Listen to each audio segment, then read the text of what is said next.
तो hello student, कैसे हो आप। Concept of physics bye Pankaj sir में आपका स्वागत है। मैं आपका पंकज सर।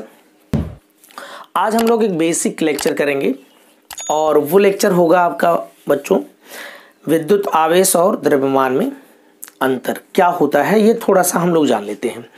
जो विद्युत आवेश होता है वो एक व्युत्पन्न राशि है। व्युत्पन्न राशि का मतलब है ऐसी राशियां जो मूल राशियों से बनती हैं। जैसे यहाँ देखिए, आवेश बराबर लिख सकते हो धारा गुणित समय। तो धारा जो होती है वो कैसी राशि है, मूल राशि है। समय कैसी राशि है, मूल राशि है।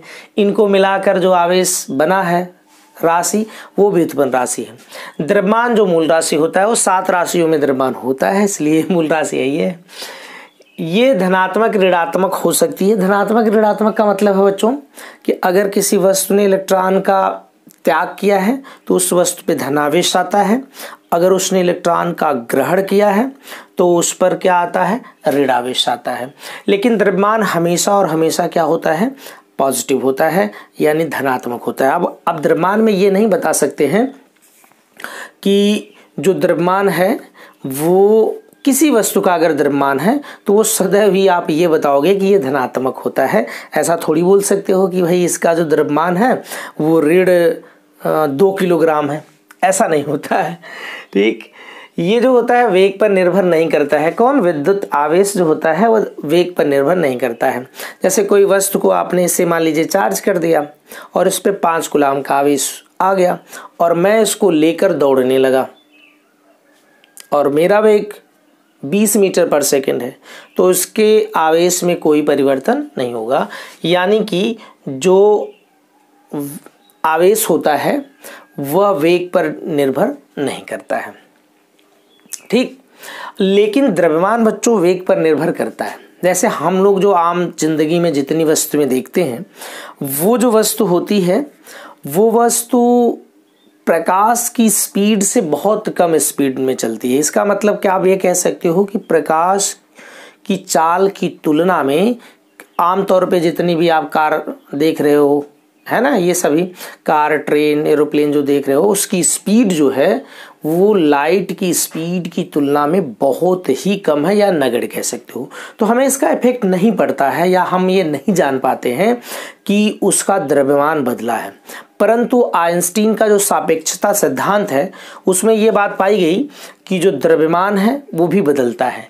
किस हिसाब से बदलता है, m बराबर m0 बाई रूट ओवर में 1 minus V square by C square. m0 क्या है, किसी वस्तु का विराम द्रव्यमान है। विराम द्रव्यमान का मतलब वस्तु जब रुकी थी तब का द्रव्यमान है। यम क्या है, जब वस्तु चल रही है तब का द्रव्यमान है। वी क्या है, उस वस्तु की चाल है। और सी क्या है, प्रकाश की चाल है। अब आप देखिए कि यहाँ पर आप इसको चाल भी लिख सकते हो या वेग भी लिख सकते हो। ठीक, तो यहाँ पर क्या है कि अगर कोई वस्तु इतनी स्पीड से चलने लगे कि उसकी स्पीड जो है लाइट के इर्द गिर्द पहुंच जाए, अगर वो लाइट के इर्द गिर्द पहुंच गई तो उसका जो द्रव्यमान है वो बदलता है, यानी बढ़ जाता है। वहां पर उसको आप कैलकुलेट करोगे तब पता चलेगा वो बढ़ जा रहा है ना। तो द्रव्यमान बदलता है। अब देखिए, आवेश सदैव संरक्षित रहता है। यह आपने आवेश संरक्षण के सिद्धांत में समझा है कि आवेश न तो उत्पन्न होता है और न ही नष्ट होता है, केवल आवेश का स्थानांतरण होता है एक वस्तु से दूसरी वस्तु में, है ना। और ये जो द्रव्यमान है बच्चों वो संरक्षित नहीं होता है, क्योंकि आप जानते हैं जो आइंस्टीन का एक फेमस इक्वेशन E बराबर mc स्क्वायर है, उससे ये पता चलता है कि द्रव्यमान जब नष्ट होता है तो ऊर्जा बनती है और ऊर्जा को एक जगह अगर कलेक्ट कर लिया जाए तो वो मास बन जाता है, उसका मास इंक्रीज कर जाता है, उसका द्रव्यमान बढ़ जाता है। तो आप कह सकते हो कि जो वैद्युत आवेश है वो संरक्षित होता है, लेकिन जो द्रव्यमान है वो संरक्षित नहीं होता है। द्रव्यमान नष्ट होगा तो ऊर्जा बनेगी और ऊर्जा को एक जगह कलेक्ट कर दिया जाए तो उसका द्रव्यमान बढ़ जाएगा। ये सबसे दमदार बात है कि द्रव्यमान के बिना आवेश का अस्तित्व नहीं होता है। अगर मैं आपसे ये कहता कि आप बताइए विद्युत आवेश क्या होता है, तो आप पहला वर्ड यही बोलते कि विद्युत आवेश जो होता है वो किसी भी वस्तु की प्रॉपर्टी होती है, उसकी किसी वस्तु का गुण होता है। तो इसका मतलब कि अगर द्रव्यमान नहीं है तो वो वस्तु नहीं है, और वस्तु नहीं है तो आवेश कहाँ एग्जिस्ट करेगा। तो इसका मतलब ये है कि द्रव्यमान के बिना आवेश का अस्तित्व नहीं होता है, लेकिन नेट आवेश के बिना द्रव्यमान का अस्तित्व होता है। अब जैसे मान लीजिए कि ये एक वस्तु है और इस पर चार्ज है 0, इसका द्रव्यमान है कुछ, मान लीजिए इसका m द्रव्यमान है।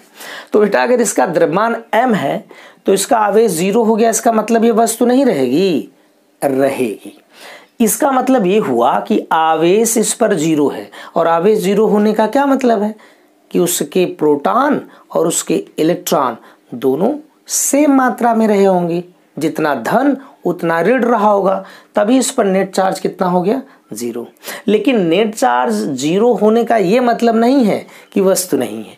नेट चार्ज 0 होने का मतलब उसके पास मास है, यानी उसके सभी कणों का अलग अलग द्रव्यमान है और सब मिलकर उस वस्तु के द्रव्यमान को बना रहे हैं। ठीक, राइट, इसे आप देख लीजिए। ओके।